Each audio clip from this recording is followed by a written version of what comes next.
Uy, mukhang may ginagawa na si Mrs. Ano pong ginagawa mo? Biko. Uy, nagbibiko ka. Marunong ka magbiko? Naalala mo nagbiko ako nung dati?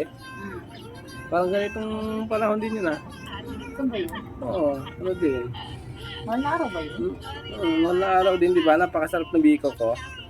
Ay, Nakita mo wala yun? na, nanood pala kami yung sa barangay. Oo, tapos pagdating mo nakabiko na ako. Tapos di ba yung binigyan kita ng isang plato?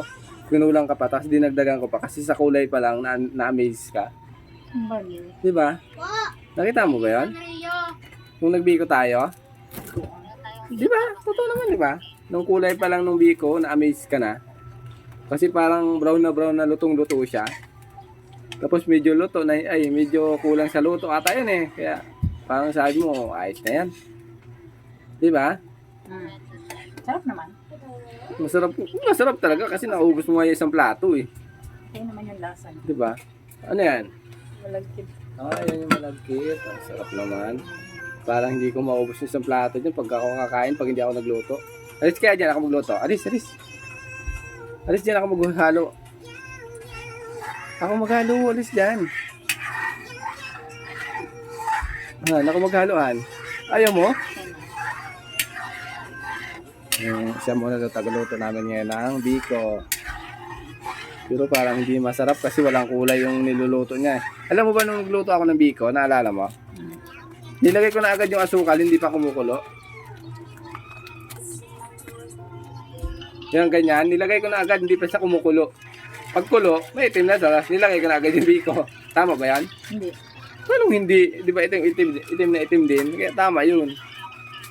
Di ba? Di ba tama yun? Hindi. Pero hindi, yung hindi pa, para pag kumulo, luto na agad, lagay mo na yung biko. Di ba? Ano yun? Sa akin dati, nung naglagay ako ng asukal, binuhos ko lahat, at doon ka na hinalo. Sa'yo, pinadahan-dahan mo pa. Mapagod ka lang yan. Akin na nga, ako nang maglalagay, lagay ko na lahat. Huy. Mapapagod ka yung kakalagay, tapos mapapasma ka pa kasi mainit. Pag nilagay mo na lahat yan, ba't ginaganyan mo? Anong purpose mo? Ano, matunaw siya ng maayos. Bakit? Yung akin, tunaw naman yun ah. Kasi nakakapanis yun. Panis. Panis. Ba't yung akin hindi naman napanis? Yung niluto ko. Ano to? Yung niluto ko na ba nung nakaraan? Di ba hindi naman siya napanis? Di ba? Ano mapapanis? Kumulo naman siya, kaya luto siya. Di ba? Babay ka na sa mga followers natin. Hi guys. Bye-bye. Ang nasa ako yung nagluto ng dito. Ayaw niya kasi ibigay sa akin na dapat na ako nagluluto. Ayaw niya eh. Sige na nga, ikaw na muna magluto. Grabe na, maluluto na yan.